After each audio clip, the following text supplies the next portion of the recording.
ദിനദരികിടതവും ആരംഭിക്കുകയാണ്. കഴിഞ്ഞയാഴ്ച കാര്യമായ തരികിടകളൊന്നും റിപ്പോർട്ട് ചെയ്യപ്പെട്ടിട്ടില്ല.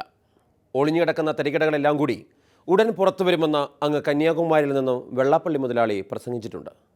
അപ്പോൾ താമസിയാതെ എന്തെങ്കിലുമൊക്കെ നടക്കും. മൈക്രോ ഫിനാൻസിൻ്റെ കാശടിച്ച് ഇഞ്ചി കൃഷി നടത്തിയവരൊക്കെ ജാഗ്രത. അപ്പോൾ ഈ ആഴ്ചയിലെ പ്രധാന തരികിടകൾ എന്താണെന്ന് നോക്കാം.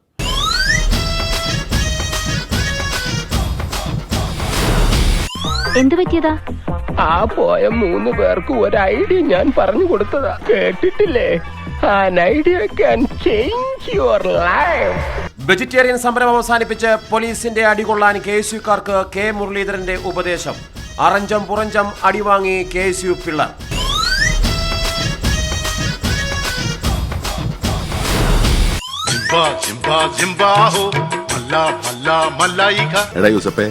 വല്ലതും പിടികിട്ടിയ ഭയങ്കര അർത്ഥമായതിനൊക്കെ. EP ജയരാജന് മുന്നിൽ മാജിക്ക് കാണിച്ച് മുതുകാട്. ഇത്തരം നിരവധി ഐറ്റങ്ങൾ എനിക്കേറെ അറിയാമെന്ന് ജയരാജൻ.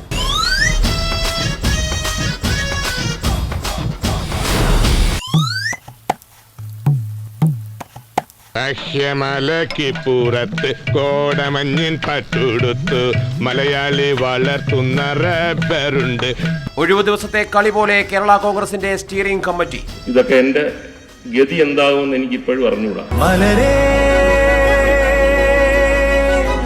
ദിനദരികിടതത്തെ ഭയന്ന MLA മുകേഷ്.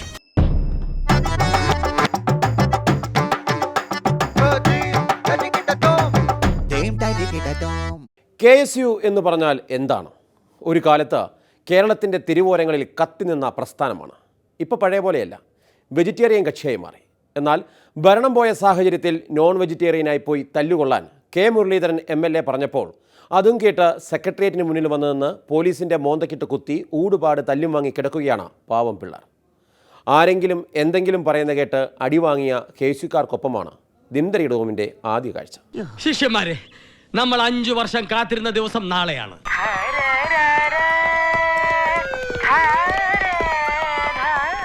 പാവപ്പെട്ട KSUവിന്റെ കുട്ടികളെ തല്ലിച്ചതച്ച് ഇനി ഇവിടെ അധികാരത്തിലിരിക്കാമെന്ന് മാർക്സിസ്റ്റുകാരൻ കരുതണ്ട. ഇനി ഇതുപോലത്തെ അക്രമ സംഭവങ്ങളായിട്ടാണ് പോകുന്നതെങ്കിൽ ഇപ്പോൾ ഒരു വെജിറ്റേറിയൻ സമരമാണ് തുടങ്ങിയിട്ടുള്ളത്. അത് നാളെ നോൺ വെജിറ്റേറിയൻ ആയാൽ ഞങ്ങളെ കുറ്റം പറയണ്ട എന്ന് മാത്രം പറഞ്ഞുകൊണ്ട് നാം സജ്ജരായിരിക്കണം. അടിക്കടി, വെട്ടിന് വെട്ട്, കുത്തിന് കുത്ത്, തലയ്ക്ക് തല, കൈക്ക് കൈ, കാലിന് കാല്. തമ്പുരാന് വെറുതെ ഇരുന്ന് പറഞ്ഞാ മതി. ഈ തലയും കാലും ഒക്കെ പോണത് ഞങ്ങളുടെ. ശത്രുവിന് കീഴടങ്ങിയ ചരിത്രം ഈ രാജകുടുംബത്തിനില്ല.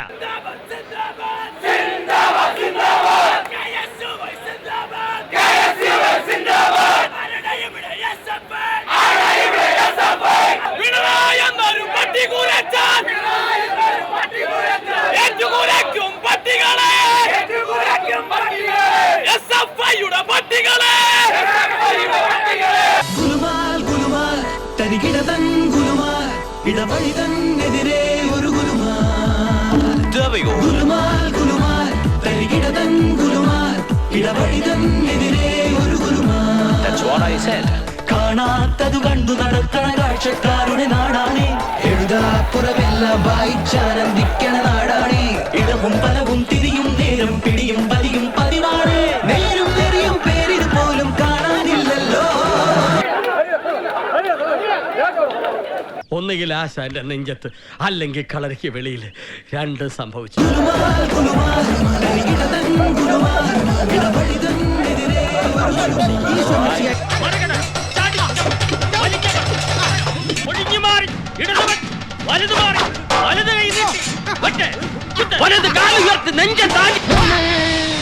രണ്ടു ഓലക്കീറോ വെള്ള തുണി എടുത്തോളൂ, എന്നെ മൂടാൻ. തൂക്കിയെടുത്ത് വണ്ടിയിലോട്ട് ഇടോ. ഇനിയും തല്ലാൻ കൊണ്ടുപോകുന്നെങ്കിൽ ഒറ്റ അടിക്കന്നെ തീർത്തേക്കണം. ഇല്ലെങ്കിൽ എല്ലാരും കൂടെ എടുത്തിട്ട് ഇടിച്ച് എനിക്ക് ഇങ്ങനെ നടന്ന് നിറയിക്കാൻ വയ്യ.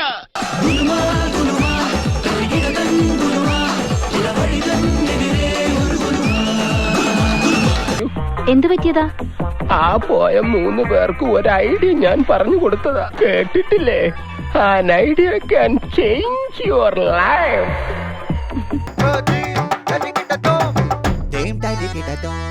2-3 ദിവസം മുമ്പാണ് കോട്ടയത്ത് കേരള കോൺഗ്രസ് മാണി ഗ്രൂപ്പിൻ്റെ സ്റ്റിയറിംഗ് കമ്മിറ്റി ചേർന്നത്. നിയമസഭാ തെരഞ്ഞെടുപ്പിൽ മാണി സാറിൻ്റെ സ്വന്തം പാർട്ടിയുടെ സീറ്റായ ഇരിങ്ങാലക്കുടയിൽ ചീഫ് വിപ്പായിരുന്ന തോമസ് ഉണ്ണിയാടൻ തോറ്റതും പാർട്ടിയുടെ അകന്ന ബന്ധത്തിലുള്ള ടി.യു. കുരുവിള കോതമംഗലത്ത് തോറ്റതും പോരാത്തതിന് പൂഞ്ഞാറിൽ മുഖ്യ എതിരാളി പി.സി. ജോർജ് ജയിച്ചതുമൊക്കെ കോട്ടയത്തെ കറങ്ങിത്തിരിഞ്ഞ പാർട്ടി സ്റ്റിയറിംഗ് കമ്മിറ്റി രാവെളുക്കുവോളം ചർച്ച ചെയ്തു. 9 സിറ്റിംഗ് സീറ്റുണ്ടായിരുന്ന പാർട്ടി 6 സീറ്റിലേക്ക് ഒതുങ്ങിയതും പാലയിൽ ജയിക്കാൻ മാണി സാർ ചക്രശ്വാസം വലിച്ചപ്പോൾ തൊടുപുഴയിൽ പി.ജെ. ജോസഫ് ഏറ്റവും ഉയർന്ന ഭൂരിപക്ഷത്തിൽ ജയിച്ചതുമൊക്കെ വാട്ടുകപ്പയും കട്ടൻ കാപ്പിയും കടിച്ചുകൊണ്ട് നേതാക്കൾ ചറവറ ചർച്ച ചെയ്തു.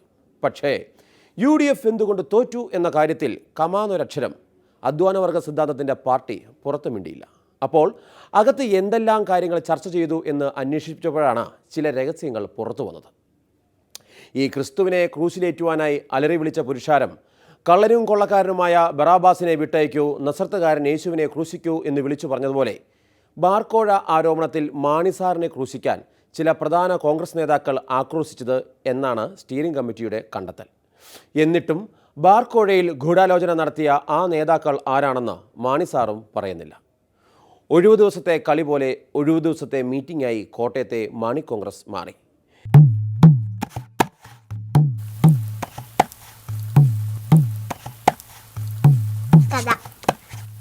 ഉമ്മൻ തിരക്കഥ ഇല്ല, താരത്തിളക്കം ഇല്ല, പണക്കിളക്കം ഉണ്ട്,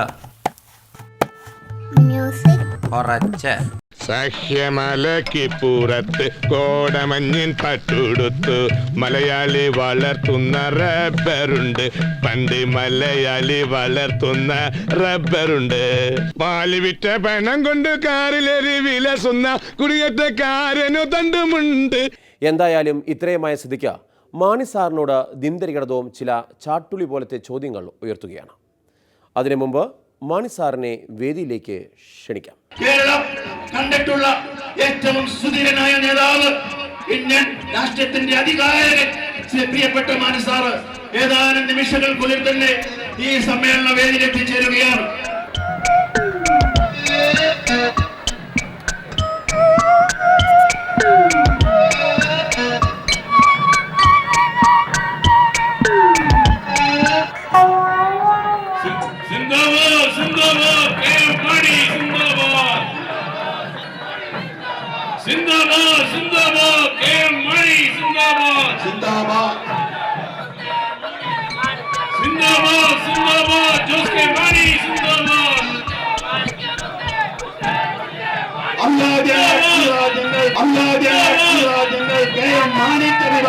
കേരള കോൺഗ്രസ് പാർട്ടിയുടെ ആരാധനായ സംസ്ഥാന ചെയർമാൻ, ഇന്ത്യൻ രാഷ്ട്രീയത്തിന്റെ അധികാരകൻ, കേരള കോൺഗ്രസിന്റെ പ്രിയപ്പെട്ട പുത്രൻ, കേരളത്തിന്റെ പ്രിയപ്പെട്ട മാണി സാർ ഇതാ ഈ സമ്മേളന വേദിയിൽ എത്തിച്ചേർന്നിരിക്കുന്നു.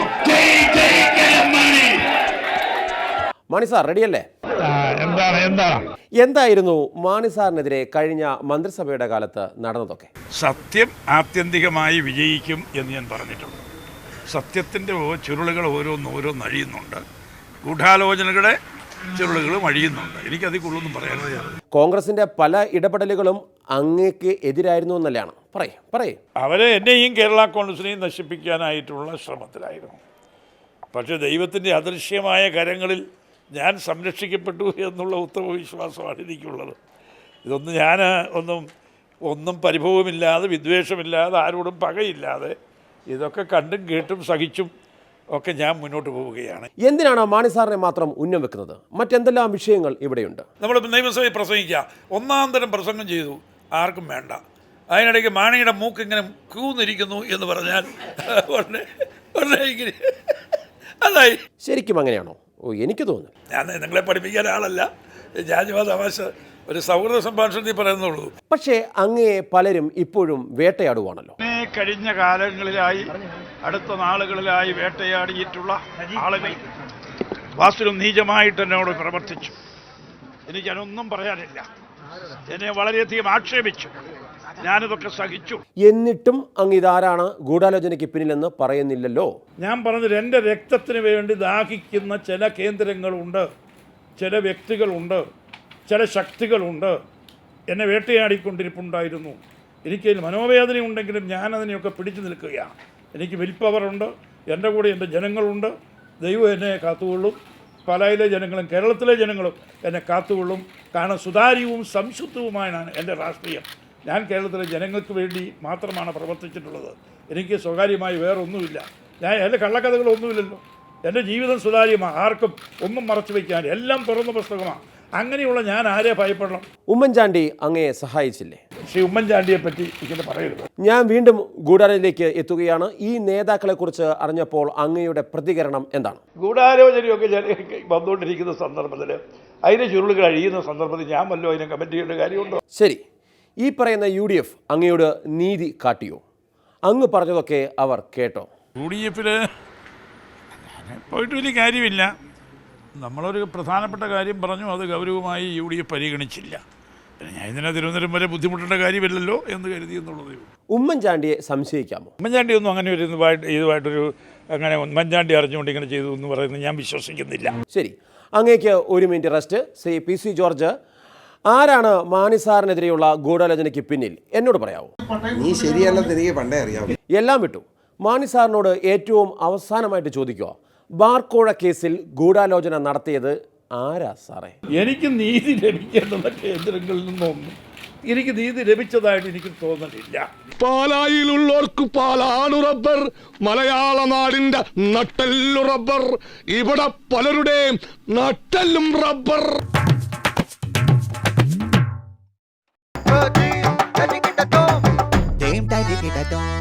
മന്ത്രി EP ജയരാജൻ ആളൊരു മാന്ത്രികനാണ്. മുഹമ്മദ് അലിയെ മലപ്പുറത്തുകാരൻ ഗുസ്തിക്കാരനാക്കാൻ കൈയടക്കമുള്ള ജാലവിദ്യക്കാരൻ. ചില ഐറ്റം പരാജയപ്പെടും എന്ന് കരുതി പിന്നോട്ടില്ല. ഇതാ അദ്ദേഹം ഇനി മാന്ത്രികനാവുകയാണ്.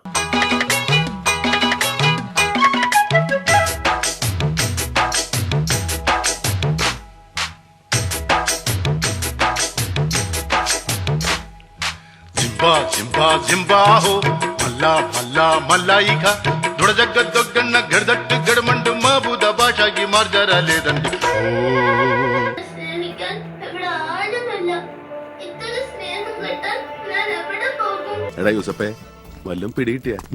ഭയങ്കര അർത്ഥമായതിനൊക്കെ. എന്തൊരു വില ഓരോന്നിനും. നമുക്കൊരെണ്ണം മേടിക്കണ്ട. എന്തുട്ടിതാ നമ്മുടെ ചേറ്റുകൂടിലെ ലാസറേട്ടൻ നന്നായിട്ട് സീനറി വരയ്ക്കും. അത് മേടിച്ച പാവത്തിന് ഒരു ഭാരവും.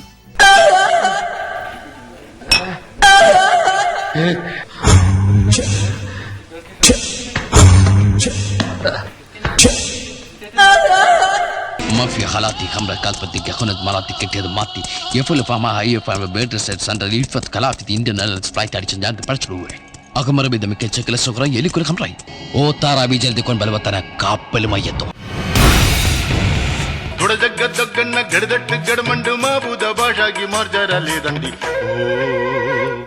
ഈ അക്കാദമിയിൽ വരാനും ഇവിടുത്തെ സംവിധാനങ്ങളെല്ലാം കാണാനും മനസ്സിലാക്കാനും ആസ്വദിക്കാനും കഴിഞ്ഞത് എൻ്റെ രാഷ്ട്രീയ ജീവിതത്തിലെ ഏറ്റവും മെച്ചപ്പെട്ട ഒരു ജീവിത അനുഭവമായി ഞാൻ കണക്കാക്കുന്നു.